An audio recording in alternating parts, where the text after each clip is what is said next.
मनोज दे जी। राधे राधे राधे महाराज जी। महाराज जी, मैं यूट्यूब पर लोगों को सोशल मीडिया के बारे में सिखाता हूँ और मोटिवेट करता हूँ। महाराज जी, मेरा एक प्रश्न है, ओवर थिंकिंग से कैसे बचें? किसी भी चीज को लेकर बहुत ज्यादा नेगेटिव सोचता हूँ कभी कभी। तो आप क्या सिखाते हैं लोगों को? लोगों को महाराज जी मैं सिखाता हूँ कि मतलब आप यूट्यूब से सोशल मीडिया से रोजगार कर सकते हैं। बच्चा, परम विश्राम जब तक मन को नहीं मिलेगा तब तक ये कभी शांत होने वाला नहीं। चाहे आप 100 करोड़ रुपया रोज कमाने लगे, 100 करोड़ रुपया रोज कमाने लगे, चाहे आप हजारों लाखों विषय भोग रोज भोगने लगे, तो भी आपकी ओवर थिंकिंग रुकने वाली नहीं।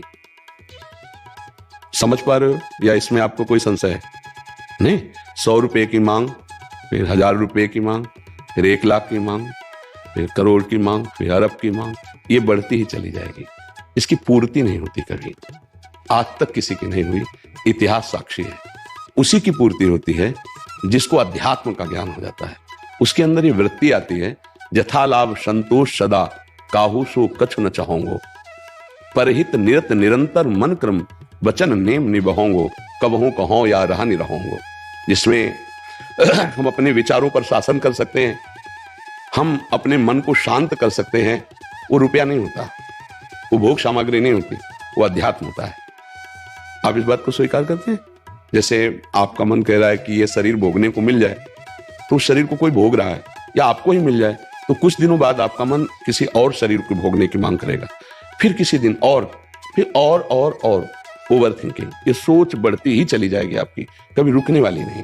ये रुकेगी तो एकमात्र श्री भगवान का आश्रय लेकर अध्यात्म ज्ञान नाम जप के द्वारा रुकेगी। नाम जप नहीं हो रहा तो चाहे जितना धन कमा ले, चाहे जितनी भोग सामग्री, महाराज ययाति जिनके वंश में भगवान श्री कृष्णचंद्र जी का अवतार हुआ, उनके बड़े पुत्र का नाम यदु था, तो इसीलिए भगवान को यदुवंशी कहा गया। उन्होंने अपने जीवन का परम पावन समय भोग में लगाया। भागवत में उनका चरित्र है, महाभारत में चरित्र है। उनको पत्नी रूप में जो मिली वो बहुत परम पवित्र, अप्सराओं को भी मोहित करने वाली परम सुंदरी देवयानी जी भगवान शुक्राचार्य जी की पुत्री थी। वो संयोग बना ऐसा कि उनको वो प्राप्त हुई, और बहुत ही गंभीर और सुंदर दासी रूप में उन्होंने वृषपर्वा की पुत्री शर्मिष्ठा को स्वीकार किया। शर्मिष्ठा से भी पुत्र हुए, देवयानी से भी पुत्र हुए। बड़ी कथा है, मैं सारांश में केवल बता रहे हैं। देवयानी की शर्त थी कि आपने मुझे स्वीकार किया है तो मैं सर्व सुंदरी हूं और सर्व पूज्य हूं। ये केवल संयोग है, नहीं तो हमारे चरण छूने के लायक भी नहीं हो, क्योंकि वास्तविक ऐसी ही स्थिति। मैं तुम्हें पत्नी रूप में प्राप्त हुई हूं तो किसी की तरफ आंख उठा के नहीं देखोगे, ये शर्त। लेकिन जब शर्मिष्ठा को जो दासी रूप में आई थी, यद्यपि वो दासी नहीं थी, ईर्ष्यावश देवयानी जी ने दासी पद में उन्हें रखा था। इतनी सुंदर और गंभीर मुद्रा में थी, महाराज ययाति लुभायमान हो गए, जबकि सर्व सुंदर देवयानी जी। शर्मिष्ठा जी से भी पुत्र प्रकट हुए। एक दिन वो शिकार के बहाने जा रहे थे, तो वहां नए नए बालक पिताश्री कह करके लपटे। देवयानी ने कहा, पिताश्री आपको कैसे कह सकते हैं ये? तो उन्होंने कहा कि बालक हैं, ऐसे भाव से कहते नहीं, सत्य बोलिए आप। तो उनका हमारे ही बालक हैं। तो तुरंत उसी समय चली गई भगवान शुक्राचार्य जी के पास और कहा, इन्होंने हमारे साथ छल किया, इनको दंड मिलना चाहिए।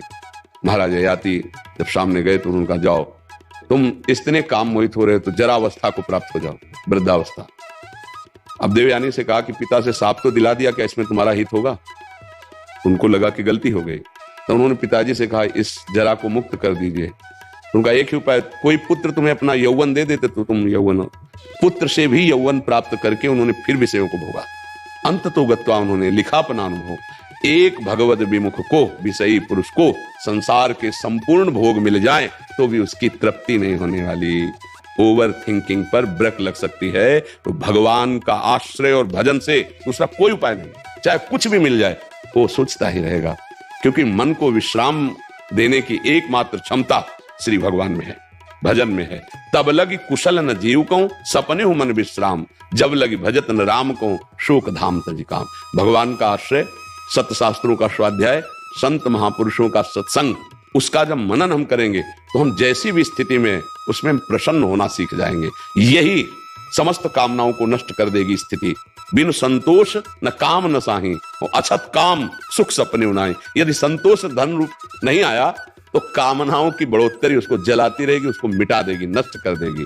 तो ओवर थिंकिंग से बचने के लिए भगवान का आश्रय, सत्संग और नाम जप, ये 3 बातें यदि जीवन में आ जाए तो बहुत आनंद आ जाएगा, मन प्रसन्न रहेगा, विश्राम को प्राप्त हो जाएगा। अगर अध्यात्म से नहीं जुड़ा है तो हमें एक उदाहरण बता दो कोई, जो अभी तुम्हें वर्तमान में दिखाई दे रहा हो, लेकिन बाहरी बात को लेके नहीं, तुम बाहरी बात को लेके और हम यहाँ आंतरिक बात को लेके, जैसे तुम प्रश्न करते हो ऐसे आंतरिक स्थितियां यहाँ सबकी आती हैं। बड़े बड़े धनी मानी पदाधिकारी सब, और उनसे संभाषण होता है तो हमें सब पता चल जाता है। विश्राम उसी को देखा जो भगवान का जितना आश्रय लिए अन्यथा नहीं। बोलो तुम्हारी दृष्टि में कौन है?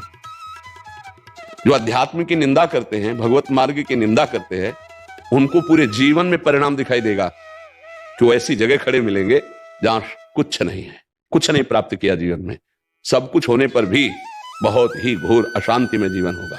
जब आपके मन की ओवर सोच, जो अब ये मिल जाए, ये मिल जाए, ये भोग लूं, ये भोग लूं, और जब उस पर बाधा पड़ेगी तो अब उसको संभाल पाने की योग्यता आप में नहीं रहेगी, क्योंकि अध्यात्म नहीं है।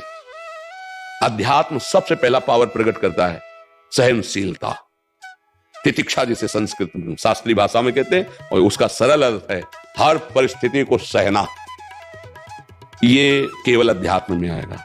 सम्मान मिलता है, मेडल मिलता है तो सब खुल जाते हैं, लेकिन जब अपमान और हार होती तो अच्छे अच्छे को रोते देखा गया। ये क्या है?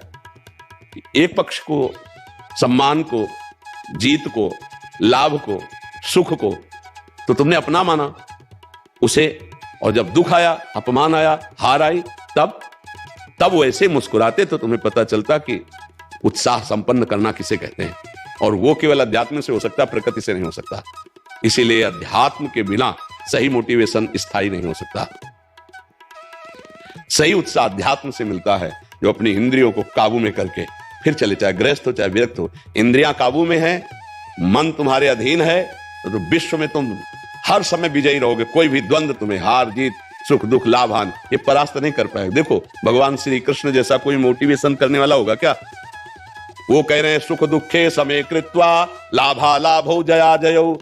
ऐ कर्मयोगी, सुख दुख में समान, लाभ हानि में समान, जय पराजय में समान। अगर इनका मोटिवेशन स्वीकार कर ले तो वो सदैव प्रसन्न रहेगा। ये है, देखो जगत गुरु भगवान श्री कृष्ण बोल रहे हैं, मात्रा स्पर्शास्तु कौन्तेय शीतोष्ण सुख दुखदा आगमा पाइनो नित्य तास्तितिक्षस्व भारत। ये अनित्य है, नाशवान है, काम क्रोध लोभ मोह मद मत्सर मान अपमान, इनके आने जाने में तो दुखी सुखी मत हो।